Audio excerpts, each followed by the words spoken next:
बिस्मिल्लाहिर्रहमानिर्रहीम। अस्सलामु अलैकुम ऑल द स्टूडेंट्स। हम आज पढ़ने वाले हैं, हमारी बुक की लास्ट पोएम है ये, on the grass offer and cricket. यानी कि एक टिड्डा और एक क्रिकेट। क्रिकेट एक इंसेक्ट होता है। पहले भी मैंने आपको, जब हमने फर्स्ट पोएम पढ़ी थी, वो भी इसी क्रिकेट के बारे में थी। इसमें भी एक क्रिकेट होता है, उसमें एंट एंड क्रिकेट था, इसमें ग्रास ऑफर एंड क्रिकेट है। क्रिकेट की पिक्चर मैं आपको फिर से दिखाता हूँ।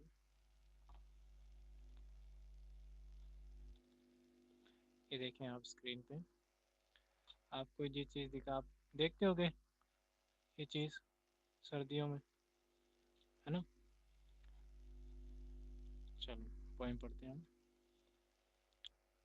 Unlike the ant in the cricket, page number 21। Page number 21 पे हमने एक पोएम पढ़ी थी जो एंट और क्रिकेट के बारे में थी, विच टेल्स अ स्टोरी, जो एंट और क्रिकेट के बारे में कहानी बताती थी। This is a nature poem, ये जो पोएम है नेचर के बारे में, यानी प्रकृति के बारे में, हमारे आसपास का जो वातावरण है उसके बारे में। इन इट, इसके अंदर, the grasshopper and cricket do not appear as characters in a story. इसके अंदर ग्रास हॉपर और क्रिकेट कोई कैरेक्टर नहीं है, वो कोई जीव नहीं है। यहाँ ग्रास हॉपर किसी और चीज़ के लिए यूज़ किया है और क्रिकेट वर्ड किसी और चीज़ के लिए। मतलब ग्रास हॉपर का यहाँ मतलब होगा गर्मी से, क्योंकि ग्रास हॉपर कब आता है, कौन सी सीज़न में देखते हैं हम, गर्मी में। हमारे यहाँ इस साल जब गर्मी हुई थी, हमने टिड्डियों के झुंड देखे थे ना, देखे थे ना, गर्मियों में आते हैं, वो ग्रास होपर्स होते हैं। अब सर्दियाँ आने वाली है, तो सर्दियों में हम क्रिकेट या देखेंगे या उनकी आवाज़ें सुनेंगे, छोटी छोटी, जो मैंने आपको पिक्चर दिखाई थी ये। तो ये सिंबल है, यानी ग्रास होपर गर्मी के लिए यूज़ हुआ, समर सीजन के लिए, और क्रिकेट वर्ड सर्दी के लिए यूज़ हुआ है, सर्द ऋतु होती है उसके लिए यूज़ हुआ है।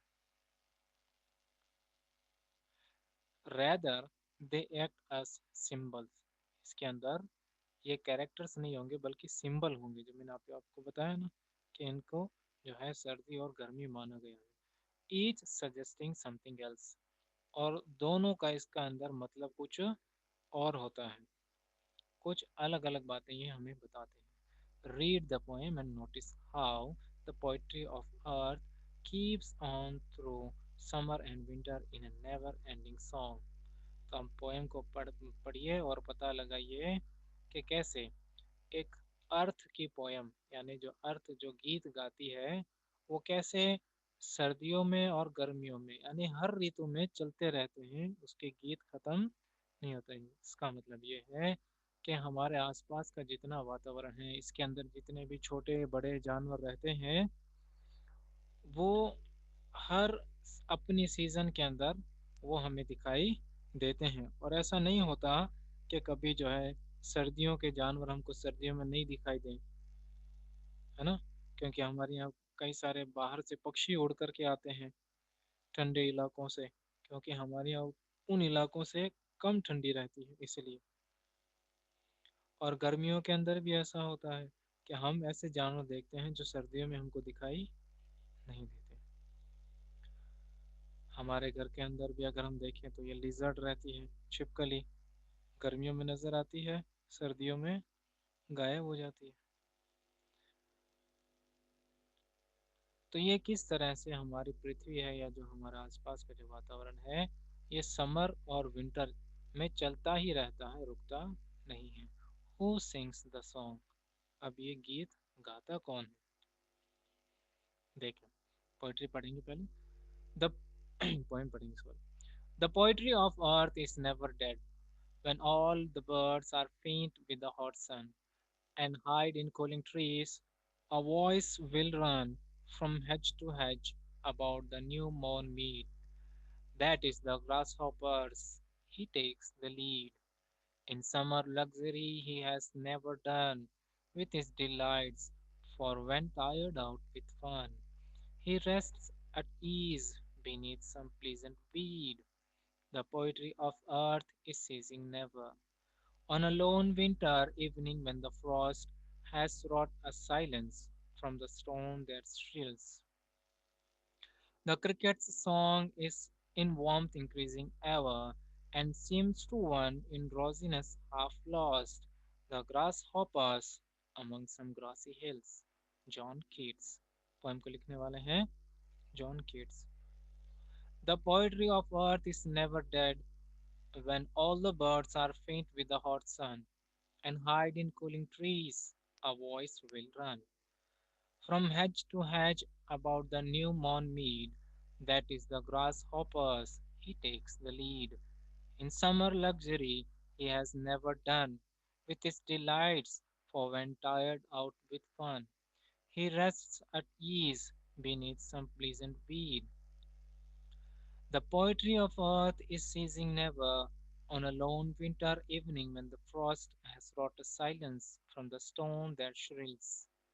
The cricket's song in warmth increasing over, the cricket's song in warmth increasing ever, and seems to one in rosiness half lost, the grasshoppers among some grassy hills. अब हम इसका मतलब समझेंगे. पोएम तो हमने पढ़ लिया, अब इनका क्या मतलब होता है. The poetry of earth is never dead, यानी अर्थ के जो गीत हैं, यानी पृथ्वी के जो गीत हैं, यानी पृथ्वी पर हम जो तरह तरह के जानवरों की जो आवाज़ें सुनते हैं, ये कभी भी बंद नहीं होती. कभी हम कौवे की आवाज़ सुनते हैं, है ना, कभी हम कुत्तों के भौंकने की आवाज़ सुनते हैं, कभी दूसरे जानवर की आवाज़ें आती है ना, कभी कीड़े मकोड़े यानी जो कीट पतंग होते हैं, कभी उनकी भंवरों की आवाज़ आती है, कभी वो जो मक्खियाँ होती है उनकी आवाज़ आती है. कहने का मतलब ये है हमारे आसपास जितने भी जीव रहते हैं, कभी उनमें हमेशा हमें किसी न किसी की आवाज़ आती है. जब नहीं आती है तो पेड़ों की भी आवाज़ आती है. हवा चलती है तो पेड़ साए साए करते हैं. कहने का मतलब ये है कि पृथ्वी से हमें जो नेचर है हमारा, हमारी जो प्रकृति है, उससे हम प्रकृति के गीत जो है ना ये चलते ही रहते हैं, कभी बंद नहीं होते. When all the birds are faint with the hot sun, और जब गर्मी आती है तो सारे पक्षी कहीं ठंडी जगह में जाकर के छुप के बैठ जाते हैं. क्यों? क्योंकि गर्मी इतनी तेज होती है कि उसको बर्दाश्त नहीं कर पाते. या तो आप पक्षियों को, जानवरों को ऐसी जगह देखोगे जहाँ बहुत सारा पानी होता है, पानी के पास नजर आएंगे वो. प्यास तो उनको भी लगती है गर्मी में, या तो वहां नजर आएंगे या कहीं पेड़ों की छांव में बैठे होंगे अपने आप को ठंडा रखने के लिए. And hide in cooling trees, और अपने आप को पेड़ों की ठंडक में छुपा लेते हैं. A voice will run from hedge to hedge about the new mown mead. और जब सब पक्षी पेड़ों में छुप जाते हैं तब हमें आवाज आती है एक ऐसे जीव की जो गर्मियों में ही नजर आता है, या गर्मियों के अंदर भी वो गर्मी से डरता नहीं है, घबराता नहीं है. वो होता है ग्रास हॉपर, वो होता है टिड्डा या कई सारे टिड्डे. That is the grasshoppers, he takes the lead. जब सब जीव जंतु जितने भी हैं, जब गर्मियों में वो पेड़ों की छांव में छुप करके बैठ जाते हैं, तब इतनी गर्मी में कौन सा जीव उड़ता रहता है, घूमता रहता है इतनी गर्मी में? ग्रास होपर, टिड्डा. ग्रास होपर घूमता रहता है, वो गर्मी से घबराता नहीं है, डरता नहीं है. In summer luxury he has never done with his delights, for when tired out with fun. अब गर्मियाँ होती है ना, फुल गर्मी होती है, तब ये ग्रास होपर जो है ये गर्मी के मजे लेता है. ये गर्मी के, हाँ, जब हमें टाइम मिलता है खेलने के लिए, हम खेल के पूरे मजे लेते हैं ना, तो वैसे ही उसको गर्मियों का मजा लेना होता है, तो इसलिए वो गर्मियों में क्या करता है, इधर से उधर उड़ता रहता है, घूमता रहता है, वो कहीं एक जगह टिक के नहीं बैठता. और जब वो थक जाता है खेल कूद करके, मस्ती करके, he rests at ease beneath some pleasant weed. जब वो थक जाता है मस्ती करते खेलते हुए, तो फिर वो किसी पौधे के नीचे जा करके बैठ जाता है आराम करने के लिए. फिर वो वहीं बैठ करके आराम करता है. नेक्स्ट स्टांजा है. The poetry of earth is ceasing never, यानी पृथ्वी के जो गीत हैं ये कभी भी रुकने वाले नहीं है, इनको कोई रोक भी नहीं सकता। On a lone winter evening when the frost has wrought a silence from the stone their shields, अब जब सर्दियां आती हैं हर तरफ बर्फ ही बर्फ जमी होती है। जहाँ पोइट रहता था वहाँ की सर्दियाँ ऐसी ही होती थी। सब तरह हमारे यहाँ तो बर्फ नहीं जमती क्योंकि हम गर्म इलाके में रहते हैं, ठंडे इलाके में नहीं रहते। तो पोइट कहता है कि चारों तरफ जब बर्फ जम जाती है सर्दियों के अंदर, तब कहीं से, तब जो है चारों ओर शांति हो जाती है, खामोशियाँ, किसी की आवाज नहीं सुनाई देती। फिर एक छोटा सा जानवर होता है, वो अपनी आवाजें निकालता है, और उसकी जो आवाजें हैं ना वो साइलेंस को तोड़ देती है, ब्रेक कर देती है, यानी उस पूरी शांति में बस उसी की आवाज सुनाई देती है। वो कौन सा जीव है जिसकी आवाज सुनाई देती है सर्दी में? The crickets song. किसके गीत होते हैं वो? क्रिकेट के गीत होते हैं। इन वार्मथ इंक्रीजिंग एवर। और वो क्या करते हैं, वो इतनी ठंड के अंदर हमें जो आवाज सुनाई देती है वो एक क्रिकेट की आवाज होती है। और उसकी आवाज से हमें क्या लगता है? डर नहीं लगता, उसकी आवाज से हमें वार्मथ फील होता है, हमारी सर्दी दूर होती है। क्यों? क्योंकि उसकी आवाज हमें खुशी देती है, हमें अच्छी लगती है। And seems to one in drowsiness half lost. और अगर कोई आधी नींद में सोया हुआ होता है ना उस समय, आधी नींद में कोई होता है कोई भी आदमी, तो उसका ऐसा लगता है the grasshoppers among some grassy hills, उसको ऐसा लगता है कि कहीं दूर पास पहाड़ी पर जो है, एक घास वाली पहाड़ी पर कोई ग्रास होपर है जो ऐसी आवाज कर रहा है। हालांकि वो ग्रास होपर नहीं होता, वो कौन होता है? क्रिकेट। तो इस कहानी से हमें कुछ सीख मिलती है, चाहे सर्दी हो चाहे गर्मी हो, हमें हर दम अपना काम करते रहना चाहिए। मुश्किलें तो सभी की जिंदगी में आती हैं, लेकिन जब हम अपना काम करते रहेंगे तो मुश्किलें अपने आप दूर होते जाएंगी। आई होप आपको चैप्टर पोएम समझ में आई होगी। अब इसके मीनिंग्स हैं, इसमें दो ही लिखे हुए हैं, या आप अपनी नोटबुक में लिखेंगे। और अब मैं आपको क्वेश्चन आंसर्स बता देता हूँ। देखें poem number 7 on the grass hopper and cricket. Question and answer. Question number 1, discuss with your partner the following definition of a poem. A poem is made of words arranged in a beautiful order. These words, when read aloud with feeling, have a music and meaning of their own.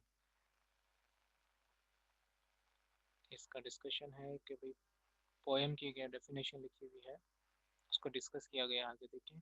A poem is an artistic piece of speech or a few lines which is expressed by the poet like a song with the rhythms and metaphors. Poem एक कुछ लाइनें होती है, छोटा सा speech का part होता है जो रिदम और मेटाफर्स के साथ में पढ़ा जाता है। There is a musical element in the arrangement of words in a poem. जब पोएम पढ़ी जाती है तो उसको इस तरीके से पढ़ा जाता है, या वो इस तरीके से अरेंज की हुई होती है कि उसमें म्यूजिकल इफेक्ट आता है, यानी एक गीत की तरह होती है। The beautiful arranged words in a poem enhance the essence and meaning of the poem. अब उसके अंदर जिस तरह से वर्ड अरेंज होते हैं वो उसकी ब्यूटी को और ज़्यादा बढ़ा देती है, यानी जब उसको पढ़ते हैं ना तो वो हमें पढ़ने में बहुत अच्छी लगती है। The rhythmic expression in it carry several ideas and reflect the imaginative power of the poet. उसके अंदर जो रिदमिक एक्सप्रेशन होता है उससे हमें पता चलता है कि पोएट के कितने इमेजिनेशन अच्छी है, यानी कि कितना अच्छे से हर चीज़ को इमेजिन कर सकता है। An interesting and musical poem has a lasting impact in the minds of the readers as it gives an opportunity to appreciate the beauty of the lines in the poem. अगर कोई पढ़ने वाला poems को पढ़ता है तो उसको ये बहुत ही इंटरेस्टिंग लगती है और बहुत ही म्यूजिकल लगती है, और इसका उसके ऊपर ज़्यादा समय तक असर रहता है, यानी कि उसको ये पोएम जो है ना अगर पढ़ने का बार बार मन होगा। Question number 2, the poetry of earth is not made of words. Earth के जो गीत हैं, पोइट्री है, ये शब्दों से नहीं बनी हुई। What is it made of as suggested in the poem. फिर बताओ ये हमारी पृथ्वी के जो गीत हैं, धरती के जो गीत हैं, ये किससे बने हुए हैं? शब्दों से तो नहीं बने हुए, किससे बने हुए? The poetry of earth is not just made of words, rather it is composed of the rhythmic songs produced by nature's beautiful creatures. ये शब्दों से नहीं बनी हुई है, बल्कि ये जो गीत हैं, ये इस धरती पर रहने वाले जो तरह तरह के जो जीव हैं, क्रीचर्स हैं, उनकी सुंदर आवाज से बने हुए। The musical element of nature never ceases to mesmerize us with its ever-changing seasons. Summer and winter are considered to be the most difficult seasons for many creatures such as the grasshopper and cricket. और ये जो दो seasons है, summer and winter, ये grasshopper और cricket के लिए बहुत ही मुश्किल सीजन होती है, क्योंकि ग्रासहॉपर सर्दियों में नहीं आते हैं और क्रिकेट गर्मियों में नहीं आते। These seasons bring it a lot of joy, sorrow and excitement to such creatures. और ये जो सीजन्स होती है, ये ऐसे जानवरों के लिए कभी सुख लाती है, कभी दुख लाती है, कभी खुशी लेकर के आती है। During summer, the grasshopper excited hops around tirelessly enjoy। और गर्मियाँ जब आती है तो ग्रास ऊपर होता है ना, वो इधर से उधर उछल कूद करता रहता है बगैर थके हुए, और खुशी से ये करता है। When he is tired, he rests beneath a pleasant tree। और जब वो थक जाता है तो एक पौधे के नीचे आराम करता है। On the other hand, a cricket sings with a shrill voice during the dark and lonely nights of the winter season। और जब सर्दियाँ आती है तो जो क्रिकेट होता है, ये अंधेरी रातों में या आवाजें निकालता है। Question number 3, find in the poem lines that match the following. जो नीचे लाइन लिखी हुई है, इनसे मिलती जुलती पोएम में से लाइंस हमें छांटनी है। Number 1, the grasshopper's happiness never comes to an end. Grasshopper की खुशी कभी खत्म नहीं होती। Number 2, the cricket song has a warmth that never decreases. और पोएम का सॉरी क्रिकेट का जो सॉन्ग है, क्रिकेट का जो गीत होता है, वो उसके अंदर एक ऐसी वार्मथ यानी गर्माहट होती है जो कभी कम नहीं होती। दो लाइनें हैं। Number 1, in summer luxury he has never done with his delights. Number 2, the cricket song in warmth increasing ever. Question number 4, which word in stanza 2 is opposite in meaning to the frost। Stanza 2 के अंदर एक word आया है the Frost, इसका opposite बताना है। In stanza 2, the word that is opposite in meaning to the frost is warmth। The Frost का opposite होता है warmth यानी गर्माहट। The word Frost indicates a cold और चिल एक्सपीरियंस। फ्रॉस्ट का मतलब होता है एक ठंडी, बिल्कुल जमा देने वाला एक अनुभव, यानी इतनी सर्दी होना। On the other hand, warmth in the poem refers to cricket's song which brings in warm feelings and can make one feel drowsy and sleepy। और दूसरी तरफ जो क्रिकेट का सॉन्ग होता है, गीत होता है क्रिकेट का, वो हमारे अंदर एक तरह से गर्माहट भर देता है और हमें फिर नींद आना शुरू हो जाती है, हम ड्राउजी या स्लीपी फील करते हैं। The poetry of earth continues round the year through a cycle of 2 seasons, mention each with its representative voice। अर्थ की जो पोइट्री है वो पूरा साल चलती रहती है, और सर्दी और गर्मी ये दो सीजन्स में बदलती रहती है। अब इसकी आवाज़ें कौन कौन सी हैं वो आपको बताना है। आंसर देखें। The poetry of earth continuous round the year through summer and winter. Summer और विंटर दोनों के अंदर ये अर्थ की पोइट्री चलती रहती है। अर्थ के जो गीत होते हैं ये चलते रहते हैं, रुकते नहीं हैं। ड्यूरिंग समर सीजन, गर्मियों में, the grasshopper hops with Joy tirelessly depicting the beautiful poetry of अर्थ। गर्मियों के अंदर हम ग्रासहॉपर को देखते हैं, वो इधर से उधर अटकेलियाँ करता है, घूमता फिरता है, उड़ता रहता है, मस्ती करता रहता है। While in the winter season, और जब सर्दियाँ आती हैं, the cricket song is like a mesmerizing poetry of earth। और क्रिकेट के जो गीत होते हैं वो हमें जो है अपनी ओर आकर्षित करते हैं। Hence in the poem two different creatures are used as a reference to wisely explain the difference of the two seasons। और ये जो दो सीजन होती है, इनको एक्सप्लेन करने के लिए इन दो क्रीचर्स यानी दो दो जीव हैं, ग्रास हॉपर और क्रिकेट, इनका एग्जाम्पल यूज किया गया है दो सीजन्स को एक्सप्लेन करने में, और ये बहुत ही अच्छे तरीके से किया गया है। आई होप आपको पोएम और क्वेश्चन आंसर्स अच्छे से समझ में आ गए होंगे। आपको एक काम करना है, जो क्वेश्चन आंसर्स अभी मैंने आपको बताए हैं, और आगे काम जल्दी से कंप्लीट करके मुझे सेंड करें। क्लास यहीं एंड करते हैं। अस्सलाम वालेकुम।